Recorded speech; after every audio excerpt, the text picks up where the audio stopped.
새해가 시작할 때 하나님을 더욱 올해는 잘 섬길 것이다.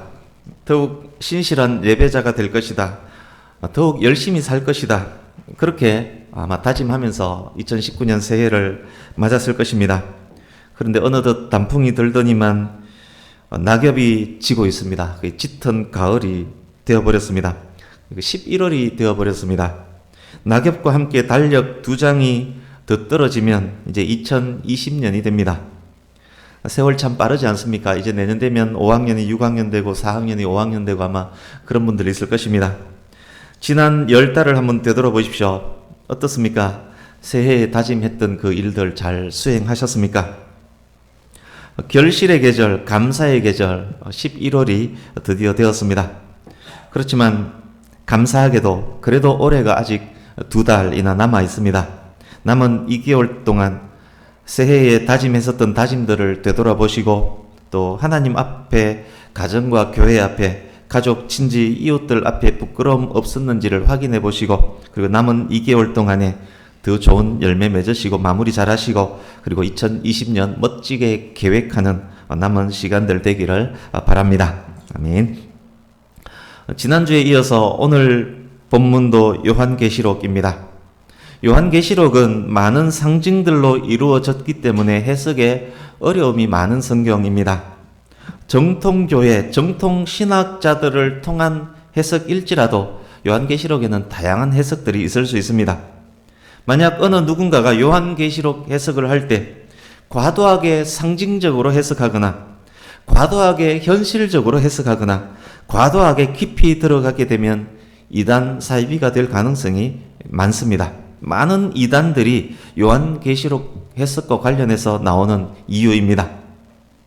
그런 요한계시록을 성경 읽기에 의해서 본문을 정했지만 그런 요한계시록을 오늘도 본문으로 정했습니다.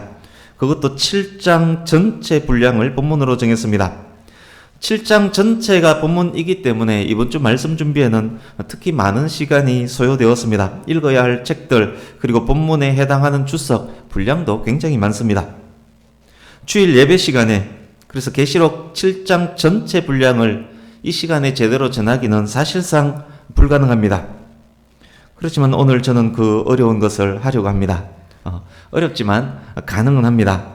과도하게 상징적으로, 과도하게 현실적으로 설명하지 않고, 과도하게 깊이 들어가지도 않고, 과도하게 많은 설명도 하지 않을 것입니다. 최대한 압축해서 단순하고 담백하게 설명을 하려고 노력할 것입니다. 많은 주장들을 소개하기보다는 다수의 신학자들이 주장하는 내용만을 말씀드리겠습니다. 긴 시간 말씀 준비하면서 느낀 것이 있습니다. 많은 분량을 많은 시간 준비할수록, 즉 준비를 더 많이 하면 할수록 답은 단순하고 명쾌하다는 것입니다. 그러기에 오늘 드리는 설명이 오랫동안 세세하게 설명하는 것보다 오히려 더 정확한 설명이 될 것입니다. 지난주 말씀 본문이 3장 14절에서 22절이었습니다. 3장 14절에서 22절을 눈으로만 한번 보십시오. 지난주 말씀이 살짝 스쳐 지나갈 것입니다. 이어지는 4장을 보십시오. 계시록 4장 8절을 한번 보시겠습니까? 천사들이 거룩 거룩 거룩 하나님을 찬양합니다. 9절 천사들이 영광과 존귀와 감사를 보좌에 앉아 계신 하나님께 돌립니다. 10절에서 11절 24장로들은 신약 구약의 대표자라고 할 수 있습니다. 구약의 12지파, 신약의 12제자라고도 할 수 있습니다. 24장로들이 하나님을 경배하면서 면류관을 벗어들이며 영광과 존귀와 권능의 하나님을 찬양합니다. 그래서 4장에 기록된 내용은 온전한 예배입니다. 하늘에서 드려지는 예배의 장면, 이게 바로 온전한 예배이다. 샘플이 될 수 있습니다. 천상에서 드려지는 예배 장면 4장입니다. 이제 5장 1절 보십시오. 보좌에 앉으신 하나님의 오른손에 7개로 봉인된 두루마리 책이 있습니다. 7개 봉인, 예전에 우리 편지를 보낼 때 그 편지에 남 못 뜯어보게 도장을 찍고 지장을 찍고 막 하지 않았습니까? 예를 들어 그 두루마리, 하나님 손에 있는 그 두루마리에 7개의 도장이 딱딱딱 찍혀 있다는 이야기입니다. 5장 5절 보십시오. 그 봉인을 뗄 수 있는 분은 오직 예수 그리스도밖에 없습니다. 5장 7절 보십시오. 예수께서 하나님께로부터 봉인된 두루마리를 받습니다. 6장입니다. 이제 6장입니다. 6장 1절 보십시오. 예수께서 첫 번째 봉인을 뗍니다. 이제 12절 보십시오. 여섯 번째 봉인까지 뗍니다. 이제 2절, 4절, 5절, 8절을 보십시오. 봉인을 떼는 동안에 흰 말이 등장하고 붉은 말이 등장하고 검은 말, 청황색 말이 등장하고 그 각각의 말을 탄 네 천사가 등장했습니다. 첫 번째부터 여섯 번째 봉인을 각각 뗄 때 일어난 일들의 기록이 6장입니다. 마지막 때에 있게 될 심판으로 인한 재앙의 기록입니다. 이제 12절에서 15절을 한번 보시겠습니까? 엄청난 6장 12절에서 15절 엄청난 일이 하늘과 땅에서 일어납니다. 한때 땅에서 떵떵거리며 살았던 임금, 왕족, 장군, 부자들이 지금 왕궁에 있지 않고 자기 재벌 사무실에 있지 않고 굴과 산과 바위 틈에 숨어서 벌벌 떨고 있습니다. 16절 뒷부분 보십시오. 벌벌 떨던 그들이 이 재앙은 어린 양 예수님을 이야기합니다. 이 재앙은 어린 양의 진노로 인합니다 라고 말합니다. 그 진노를 어떻게 피해보려고 산과 굴과 바위 틈에 숨어 있는 것입니다. 이제 17절은 같이 읽어보겠습니다. 17절 시작. 그들의 진노의 큰 날이 이르렀으니 누가 능히 서리요 하더라. 아멘. 숨어서 벌벌 떨면서 그들이 이렇게 말합니다. 우와, 엄청난 재앙이다. 우와, 엄청난 환난이다. 어린 양이 이토록 진노하는구나. 진노의 큰 날이 드디어 왔으니 이르렀으니 누가 이 진노 앞에서 목숨 부지할 수 있겠느냐. 벌벌 떨면서 그렇게 소리칩니다. 여섯 번째 인까지 뗐는데 그토록 큰 재앙이 임했습니다. 그런데 아직 일곱 번째 인이 남았습니다. 문맥상 6장에서 이어질 내용은 일곱 번째 인을 떼고 더 큰 재앙이 임하는 내용일 것입니다. 그들이 말했듯 이 진노 앞에 능히 설 자 아무도 없을 듯합니다. 이점에서 도표 하나를 보겠습니다. 주보 오른쪽에 도표를 첨부해놨습니다. 이 도표는 작년 9월 계시록 12장을 본문으로 전할 때 PPT로 짧게 보여드린 그런 표입니다. 또 PPT로 보여드릴까 하다가 오랫동안 제대로 보게 하기 위해서 아예 주보에 올렸습니다.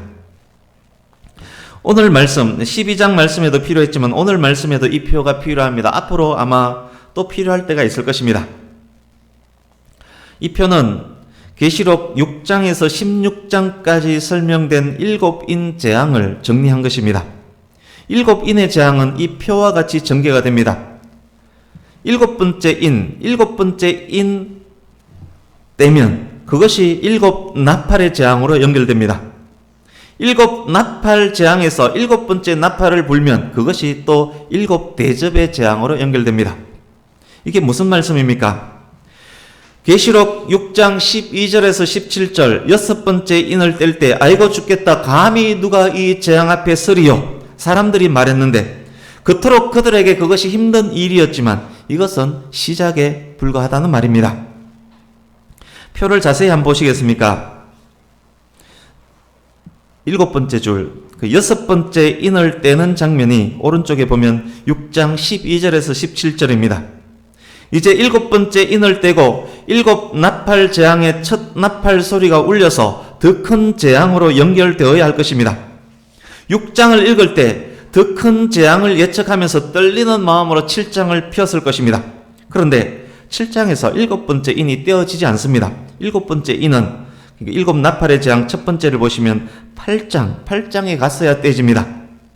그래서 7장은 여섯 번째 인이 떼어졌고 일곱 번째 인은 떼지지 않는 그 사이에 삽입된 부분입니다. 그렇다면 7장의 내용은 무엇일까요? 6장 17절을 다시 보십시오. 고통 중에 사람들이 말합니다. 도대체 누가 이 엄청난 고통을 피할 수 있으리요? 누가 능히 서리요? 여러분, 누가 이 재앙 앞에 능히 설 수 있겠습니까? 어린 양의 진노 앞에서도 능히 설 수 있는 사람, 환난에도 걱정이 없이 안전한 사람, 그들이 누구일까요? 그들이 누구인지가 기록된 것이 바로 계시록 7장입니다. 그래서 계시록 7장의 위치는 바로 그런 위치입니다. 이 7장에는 요한이 본 두 개의 환상으로 이루어져 있습니다.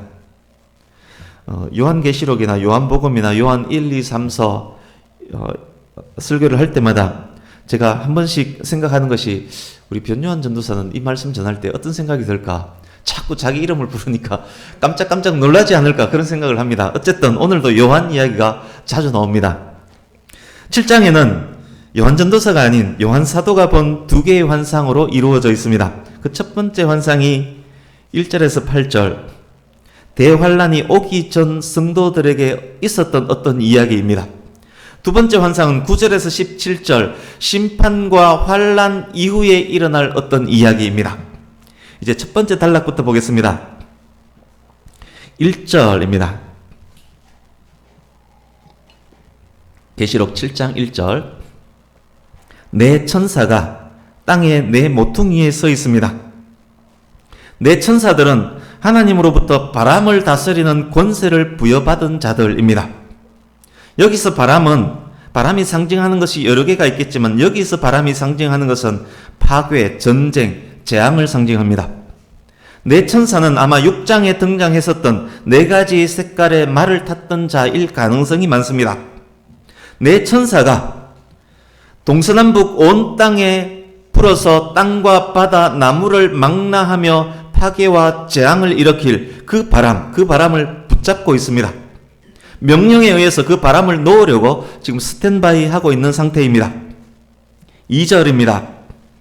그때 동쪽에서 또 다른 한 천사가 올라오는데, 그 천사의 손에 하나님의 도장을 이야기합니다. 옛날에는 반지에 도장이 있어서 그 반지로 콕 찍으면 도장이 됩니다.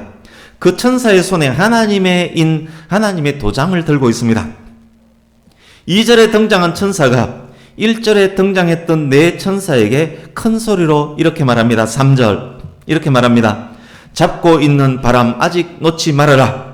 우리가 우리 하나님의 종들 이마에 하나님의 도장을 찍을 때까지 그 바람 꼭 붙잡고 있으라. 아직 땅, 바다, 나무 해치지 말라라고 크게 이야기합니다. 2절에 등장한 천사는 하나님 백성들 이마에 하나님의 소유임을 표시하는 도장을 찍을 천사들입니다.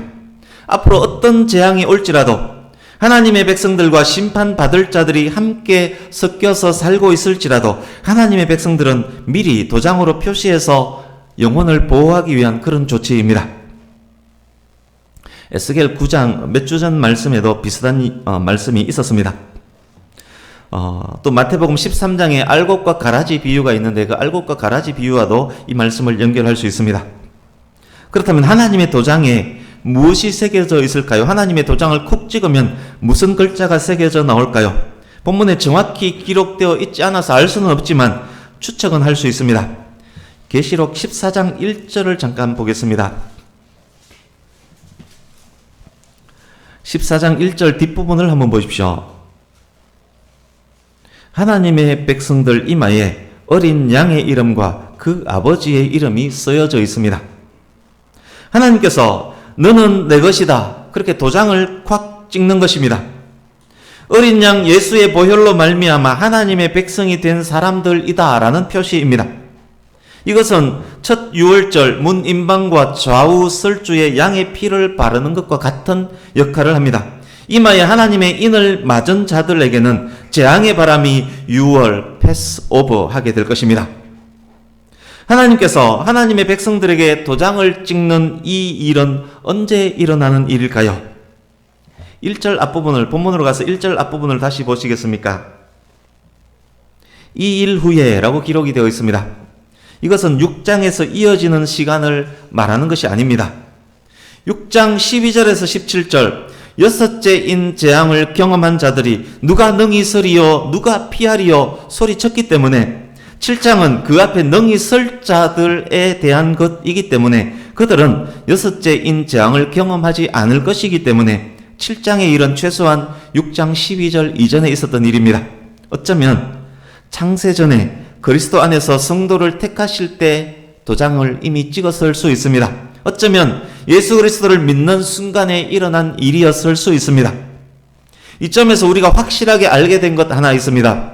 저와 여러분이 예수 그리스도를 나의 주, 나의 하나님으로 마음으로 믿고 입으로 고백한 성도가 확실하다면 저와 여러분의 이마에는 이미 하나님의 도장이 꽉 찍혀 있다는 것입니다.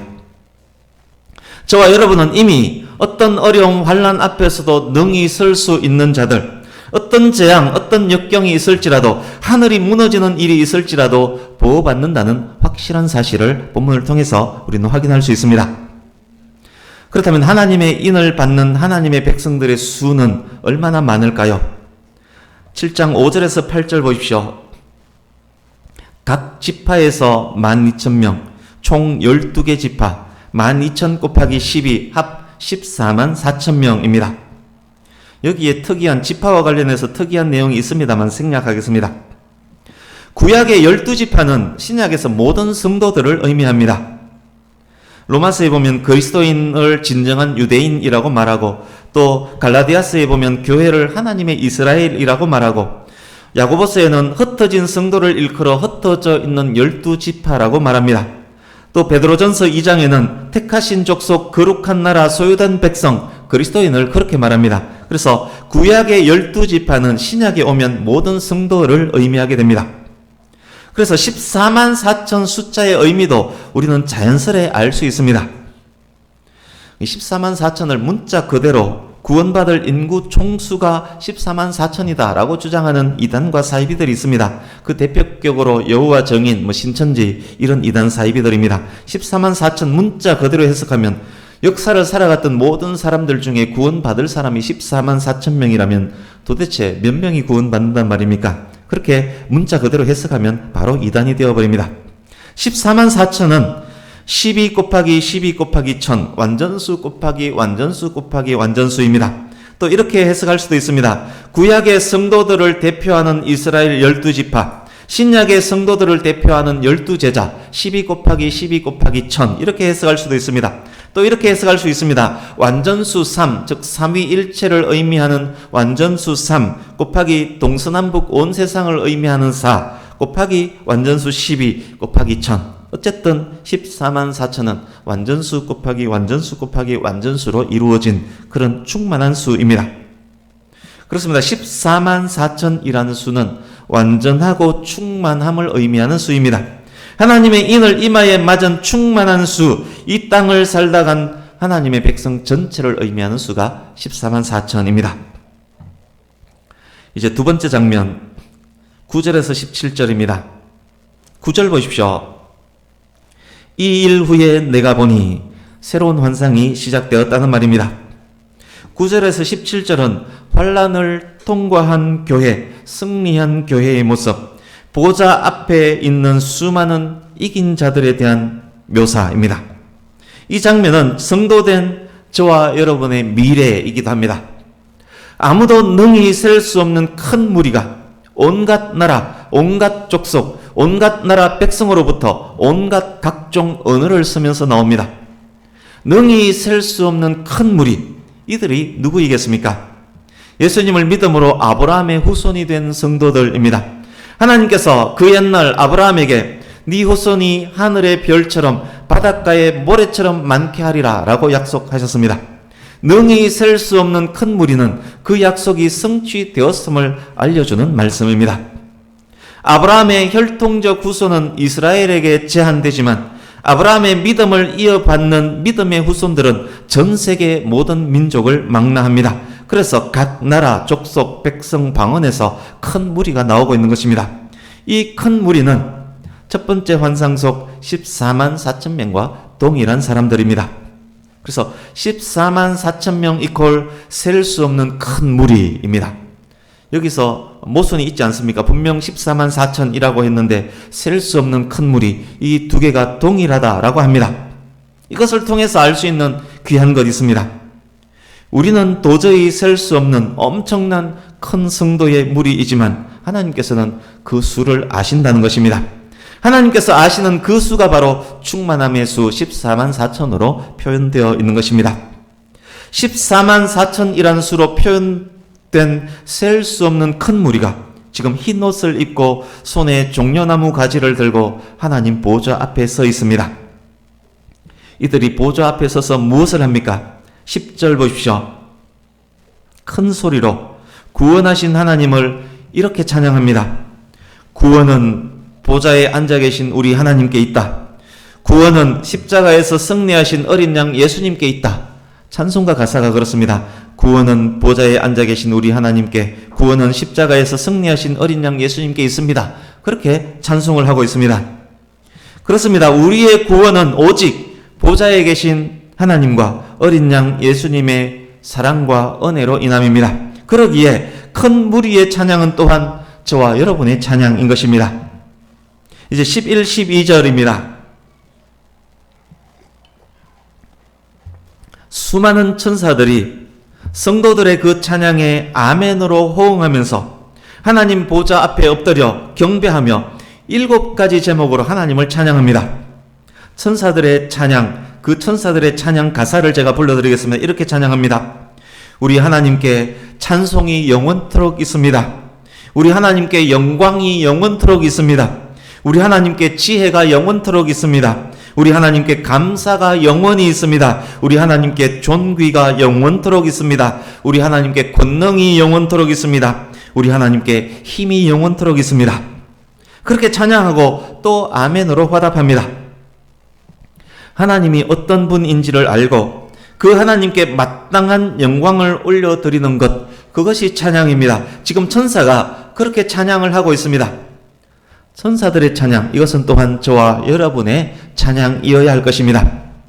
주기도문 마지막 우리가 알지 않습니까? 나라와 권세와 영광이 영원히 아버지께 있습니다. 그래서 그 주기도문 마지막 부분이 얼마나 크고 귀한 찬양인지 우리는 본문을 통해서도 알 수 있습니다. 이제 13절입니다. 그때 어떤 장로 하나가 요한이 대답할 수 없음을 뻔히 알면서도 질문을 던지고 또 그 질문에 스스로 대답까지 합니다. 장로로 표현된 이 사람이 누구인지 정확히 알 수는 없지만 14절에서 요한이 그를 향해서 내 주여라고 합니다. 그것을 통해서 천사 중 하나로 그렇게 추측을 할 수 있습니다. 장로가 요한 사도에게 묻습니다. 이 흰옷 입은 큰 무리가 누구며 그들이 어디서 왔는지 너는 아느냐? 요한이 대답합니다. 내 주여, 어른께서는 아시지 않습니까? 내 주여, 저도 알고 싶습니다. 장로가 대답합니다. 이 사람들은 큰 환난을 겪어낸 사람이란다. 이 사람들의 옷이 흰 것은 어린 양의 피에 그 옷을 씻었기 때문이란다. 장로는 흰옷 입은 큰 무리가 결국 승리한 성도의 무리임을 알려주고 있는 것입니다. 이 시점에서 궁금한 점이 생길 수 있습니다.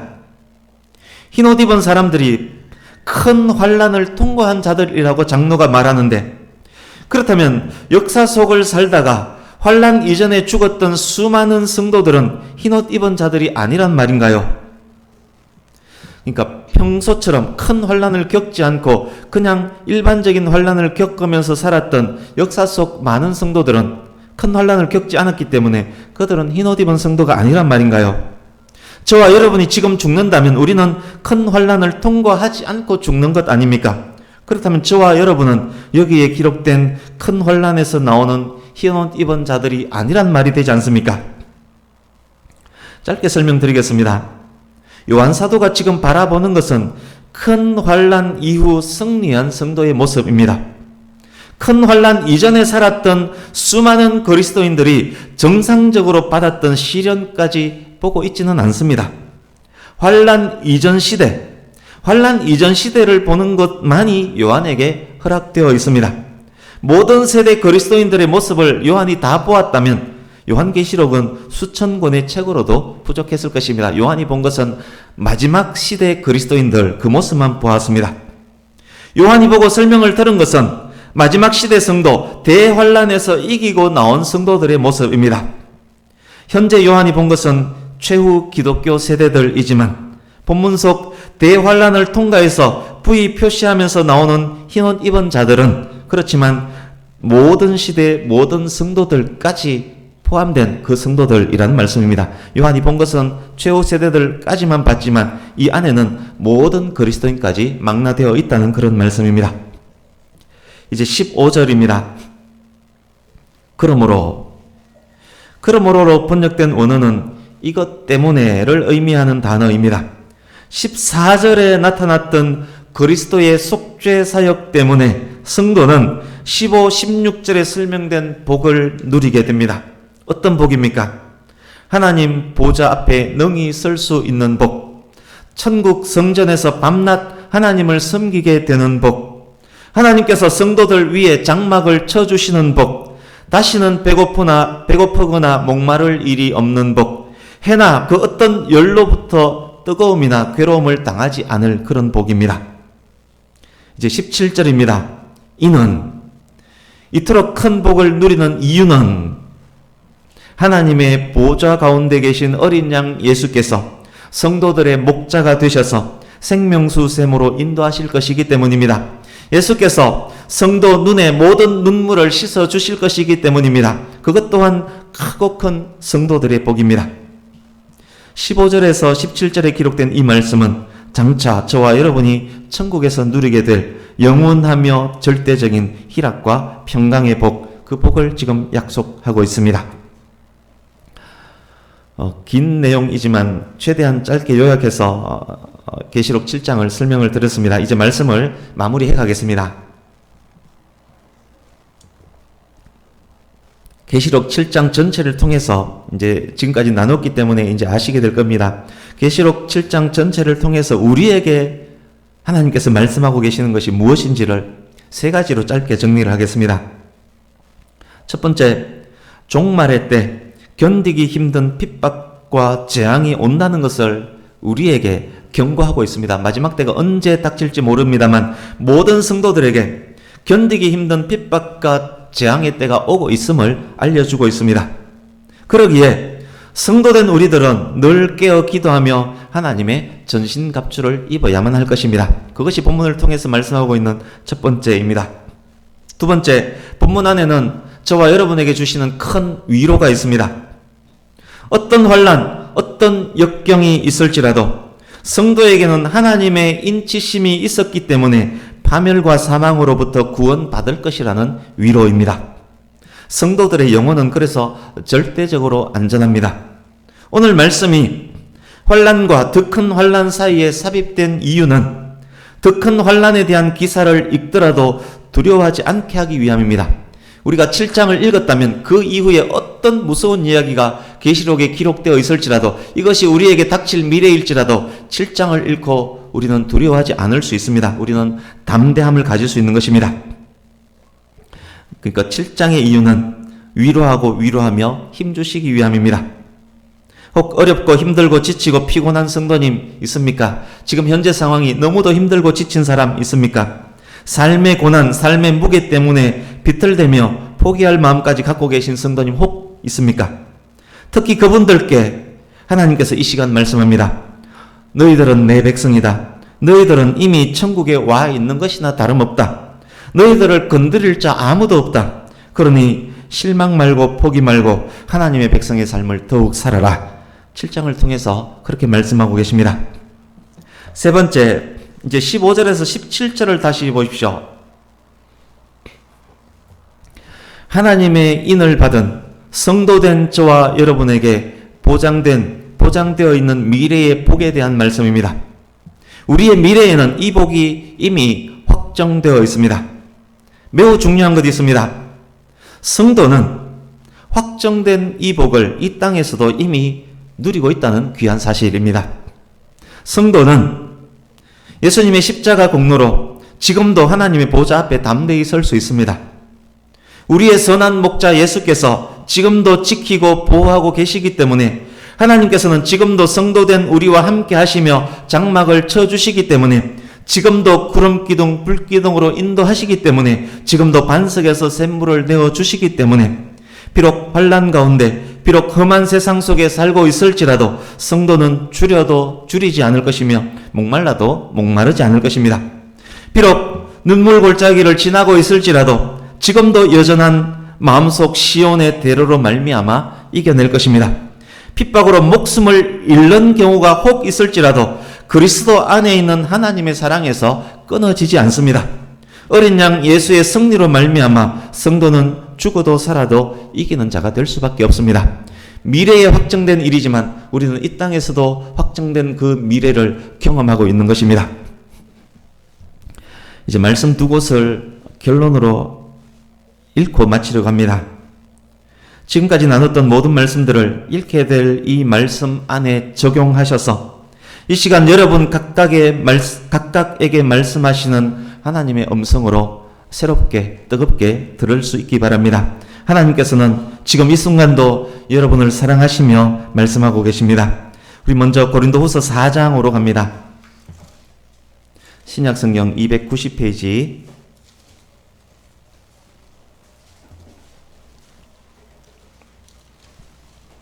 고린도후서 4장 7절에서 10절을 한 목소리로 읽겠습니다. 오늘 전체 나눈 말씀을 기억하시면서 이 말씀을 지금 주시는 말씀으로 받으시기 바랍니다. 고린도후서 4장 7절에서 10절 같이 읽습니다. 시작. 우리가 이 보배를 질그릇에 가졌으니 이는 심히 큰 능력은 하나님께 있고 우리에게 있지 아니함을 알게 하려 함이라. 우리가 사방으로 우겨삼을 당하여도 쌓이지 아니하며 답답한 일을 당하여도 낙심하지 아니하며 박해를 받아도 버림바 되지 아니하며 거꾸로 떨림을 당하여도 망하지 아니하고 우리가 항상 예수의 죽음을 몸에 짊어짐은 예수의 생명이 또한 우리 몸에 나타나게 하려 함이라. 아멘. 한 곳 더 보겠습니다. 너무도 잘 아시는 시편 23편으로 갑니다. 역시 이 시간 우리에게 주시는 하나님의 말씀입니다. 시편 23편 1절에서 마지막 절까지를 같이 읽겠습니다. 구약성경 819페이지 시편 23편 1절부터 마지막 절까지 시작. 여호와는 나의 목자시니 내게 부족함이 없으리로다. 그가 나를 푸른 풀밭에 누이시며 쉴만한 물가로 인도하시는도다. 내 영혼을 소생시키시고 자기 이름을 위하여 의의 길로 인도하시는도다. 내가 사망의 엄침한 골짜기로 다닐지라도 해를 두려워하지 않을 것은 주께서 나와 함께 하심이라. 주의 지팡이와 막대기가 나를 안위하시나이다. 주께서 내 원수의 목전에서 내게 상을 차려주시고 기름을 내 머리에 부으셨으니 내 잔이 넘치나이다. 내 평생의 선하심과 인자하심이 반드시 나를 따르리니 내가 여호와의 집에 영원히 살리로다. 아멘. 우리가 천국에서 영원히 이 삶을 완전한 삶을 살게 될 것입니다. 뿐만 아니라 이 땅에 사는 동안 성도의 삶은 이런 삶인 것입니다. 말씀을 마칩니다. 우리는 그 어떤 환난 역경 속에서도 능히 이기고 설 수 있는 성도들입니다. 비록 이 땅의 환경이 사방으로 우겨삼을 당해 있을지라도 사망의 엄침한 골짜기로 지나고 있을지라도 질그릇과 같은 연약한 상태일지라도 선한 목자이신 예수 그리스도로 말미암아 지키시고 안위하시는 하나님으로 말미암아 원수가 보란듯이 항상 그하게 차려주시는 하나님으로 말미암아 우리는 이겨낼 수 있습니다. 하나님께서 우리를 위해 펼쳐놓으신 그 장막 안에서 이긴 자로서 영원히 거하게 될 천국을 바라보면서 찬송하며 예배하며 하나님과 동행하며 세상을 이기며 천국에서의 그 삶을 이 땅에서 마음껏 연습하며 살아가는 저와 여러분 모두 되시기를 예수님 이름으로 축복합니다. 아멘. 기도하겠습니다.